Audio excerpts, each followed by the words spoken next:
ఆ రాజకీయ ఉనికి కోసమో లేదంటే తన పర్సనల్ గ్రిడ్జ్ ఏదైనా ఉంటే అది తీర్చుకోవడం కోసమో తెలియదు కానీ ఆంధ్రప్రదేశ్ పిసిసి అధ్యక్షురాలిగా బాధ్యతలు తీసుకున్న దగ్గర నుండి షర్మిల గారు అయితే జగన్మోహన్ రెడ్డి గారిని వైసీపీని టార్గెట్గా చేసుకొని కంప్లీట్గా అక్కసు ప్రదర్శిస్తూ వస్తూ ఉన్నారు. కాంగ్రెస్ పార్టీ రాష్ట్ర అధ్యక్షురాలిగా బీజేపీ ఉన్న ఎన్డీఏ కూటమిని వ్యతిరేకించాల్సిన ఆమె ఆ ఎన్డీఏ కూటమికి మద్దతు ఇచ్చుకుంటూ జగన్ గారిని పదే పదే పదే పదే ప్రతి అంశంలోనూ ఎప్పుడు జగన్మోహన్ రెడ్డి గారు ఈమె గురించి కానీ రాజకీయంగా ఇలా పార్టీ గురించి కానీ రాష్ట్రంలో ఇప్పుడు పట్టించుకున్నది కూడా లేదు, ఇప్పుడు కాన్సన్ట్రేట్ కూడా చేయలేదు.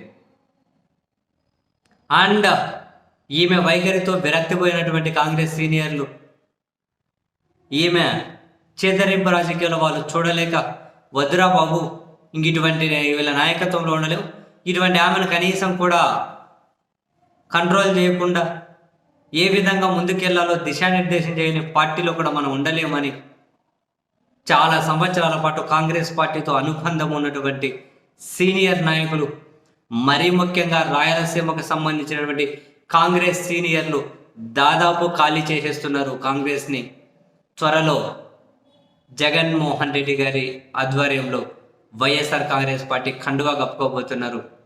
ఇందులో మాజీ మంత్రి, మాజీ పిసిసి అధ్యక్షులు శైలజానాథ్ గారితో సహా 8 మంది కాంగ్రెస్ సీనియర్ నాయకులు జగన్ పార్టీలోకి రాబోతూ ఉన్నారు. మనం తాజాగా చూసాం, జగన్మోహన్ రెడ్డి గారు కర్నూలులో పెళ్లికి పోయినప్పుడు శైలజానాథ్ గారు కూడా హాజరయ్యారు. జగన్ గారు ఆలింగనం చేసుకొని ఆత్మీయంగా మాట్లాడారు. అండ్ శైలజానాథ్ గారు త్వరలో వైసీపీలోకి రాబోతూ ఉన్నారు.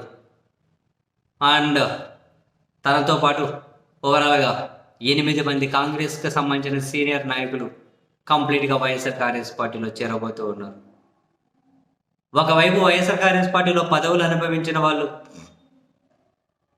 వైసీపీలో అధికారాన్ని చెలాయించిన వాళ్ళు అధికారం దూరం అవ్వగానే ఎక్కడికక్కడ సైలెంట్ అయిపోతూ ఉంటే, పార్టీలు మారిపోతూ ఉంటే, అధికారం అనుభవించడానికి కారణమైన నాయకుడి మీదే నిందలు వేసుకొని బయటకు వెళ్తూ ఉంటే, అదే క్రమంలోనే దశాబ్దాల రాజకీయ అనుభవం ఉన్నటువంటి సీనియర్ నాయకులు,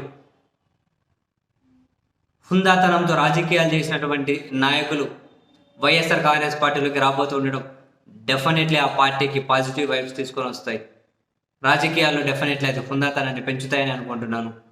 ఎందుకంటే చిల్లరగా దిగజారి మాట్లాడే నాయకులు కాదు వాళ్ళు, ఒక హుందాతో రాజకీయాలు చేసిన వాళ్ళు. సో వైసీపీలోకి రాబోతూ ఉన్నారు. ముహూర్తం ఎప్పుడు అన్నది చూడాలి. బట్ 8 మంది సీనియర్ నాయకులు అయితే రాబోతూ ఉన్నారు. ఈ పక్కా సమాచారం అయితే ఉంది.